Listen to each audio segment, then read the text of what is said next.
இங்கே வந்திருக்கும் கலைஞர் கூட்டம் எனக்கு தெரியும். நான் தான் கூட்டிக் கொண்டு வந்தேன். அவர்களின் எண்ணிக்கையே 500-ஐ தாண்டும். அதாவது தேர்ந்த கலைஞர்கள் இங்கே வந்திருக்கிறார்கள். என் கட்சியை சார்ந்தவர்களும் இங்கே வந்திருக்கிறார்கள். பெரும் கூட்டம் அழகாக நடந்தேறியது. பெண்கள் பாதுகாப்பாக அமர்ந்திருக்கிறீர்கள். யாருக்கும் எந்த விபத்தும் ஏற்படவில்லை. ஒரு கூட்டம் நடத்துவதற்கும் முன்னுதாரணமாக 70 வருடமாக அவர்களுக்கு அனுபவம் இருக்கிறது. அதன் ஒரு சின்ன உதாரணம் தான். என்றும் எங்களுக்கும் அனுபவம் இருக்கிறது. அதன் உதாரணம் தான், அதன் சாட்சி தான் இன்று நடந்தேறிய இந்த நடைப்பயணம். இந்த நடைப்பயணம் தொடரும். நீங்க என்னங்க தேர்தலில் ஓட்டு கேட்கவே இல்லை என்றால் ஓட்டுக்கள் கண்டிப்பாய் வரும். சிந்தனை உள்ளவர்கள் சிந்தித்து பார்த்து ஓட்டிட்டால் கண்டிப்பாய் இங்குதான் விழும்.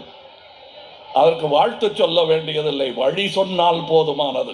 வழி தவறி போனவர்களை கூட அன்பாக அழைத்து கொண்டு ஓட்டுச்சாவடிகளுக்கு வாருங்கள். வழி தவறி போக வேண்டாம் என்பதுதான் என் அன்பான வேண்டுகோள், அறிவுரையும் கூட. அதை ஏற்றுக்கொள்வீர். கூட்டமெல்லாம் முதல்வர் ஐயா அவர்களே, அமைச்சர் அவர்களே, அமைச்சர்கள் பெருமக்களே, இங்கே அமர்ந்திருப்பது இந்த தேர்தலுக்கான கூட்டணியாக மட்டும் நான் பார்க்கவில்லை. இதை திராவிட குடும்பமாக நான் பார்க்கிறேன். திராவிடம் நாடு தழுவியது என்று நான் முரசொலி மீட்டிங் ஒன்றில் சொல்ல போது அந்த கூட்டத்தில் புருவங்கள் உயரவில்லை. அது தெரிந்த கூட்டம்தான் அங்கே அமர்ந்திருந்தார்கள். அது தெரியாதவர்கள் புருவம் உயர்த்தினார்கள். அதற்கான சான்று இங்கே இந்த மேடையில் அமர்ந்திருக்கிறது. நான் பேசுவதற்கான குறிப்புகளை எல்லாம் பெரியார் அவர்கள், அண்ணா அவர்கள், இவருடைய தந்தையார் அவர்கள் எல்லாம் எழுதி கொடுத்து விட்டு போய்விட்டார்கள். இன்று நிகழும் கொடுமையான அரசியலில் சொல்ல வேண்டிய சில கருத்துக்கள் தான் இருக்கிறன. இவையும் அண்ணா எதிர்பார்த்ததுதான். தெற்கு தேய்கிறது என்று சொல்லும் பொழுது அப்படியெல்லாம் சொல்லாதீர்கள் என்றார். பின் அவர் எடுத்த ஒரு எழுச்சி கொள்கை பின்வாங்க வேண்டியது நாட்டுக்காகத்தான் செய்தார் அவர். ஆனால் நான் எழுப்பிய குரல் அதற்கான காரணம் இன்னும் அப்படியே இருக்கிறது என்று என்றோ சொன்னார். இன்றும் அது அப்படியே இருக்கிறது என்பதுதான் இன்று நிகழ்ந்து கொண்டிருக்கும் போலி அரசியல், மக்கள் சார்பில்லாத அரசியல் என்பதை நாம் புரிந்து கொள்ள வேண்டும். நான் இங்கே வந்திருக்கிறது திராவிட முன்னேற்ற கழகத்தின் ஆட்சி அமைய பிரச்சாரத்திற்கு மட்டுமல்ல, நாளை நமக்கு நடக்க போகும் அநீதிக்கு எதிரான குரலாகவும் எழுச்சி குரலாகவும் இது இருக்க வேண்டும். 33 விழுக்காடு பெண்கள் உரிமையாக ஒதுக்க வேண்டும் என்பதை நாங்கள் என்றோ சொல்லிக் கொண்டிருக்கிறோம். நாங்கள் என்று சொல்லும் போது உத்தரப்பிரதேசத்தில் கிடையாது, வேறு எங்குமே கிடையாது என்பதுதான் சரித்திரமும் கணக்கும் டாட்டாவும் சொல்லுகிறது. இவர்கள் அறிவித்த நலத்திட்டங்களின் மூலம் 34 விழுக்காடு பெண்கள் கல்வியில் சேருவது அதிகரித்திருக்கிறது என்பதுதான் உண்மை. அது நாட்டிலேயே இங்குதான் நடக்கிறது என்பதுதான் உண்மை. இங்கு உங்களுக்கு சொல்லி புரிய வைத்து விடலாம். கல்வி அறிவு இங்கே அதிகம், ஆனால் அது இல்லாத பல மாநிலங்கள் இருக்கின்றன. அவைகளுக்கும் சேர்த்து குரல் கொடுப்பது தமிழகம், தமிழ்நாடு என்பதை நாளை சரித்திரம் சொல்லும்.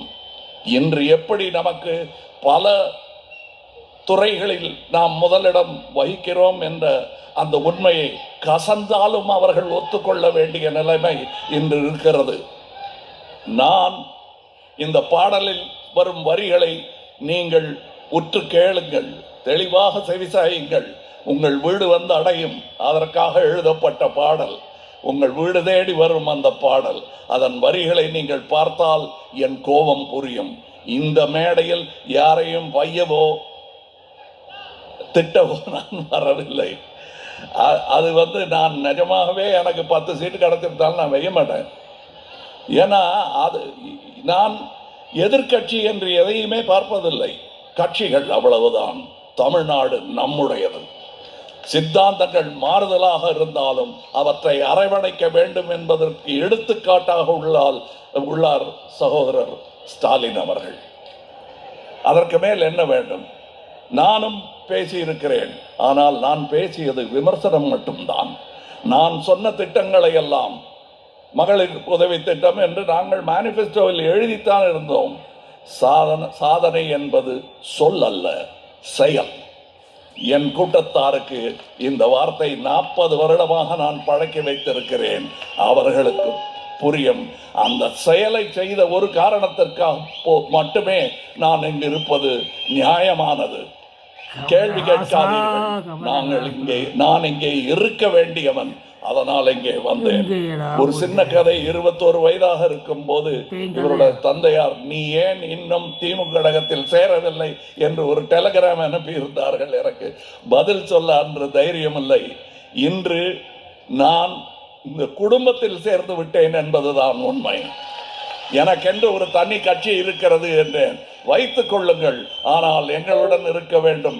திராவிடம் வளர வேண்டும், பெருக வேண்டும், வெல்ல வேண்டும் என்பதற்காக நீங்கள் எங்களுடன் நிற்க வேண்டும் என்று சொன்ன அந்த பெருந்தன்மையைத்தான் இங்கே சகோதரியாரும் சுற்றி காட்டினார்.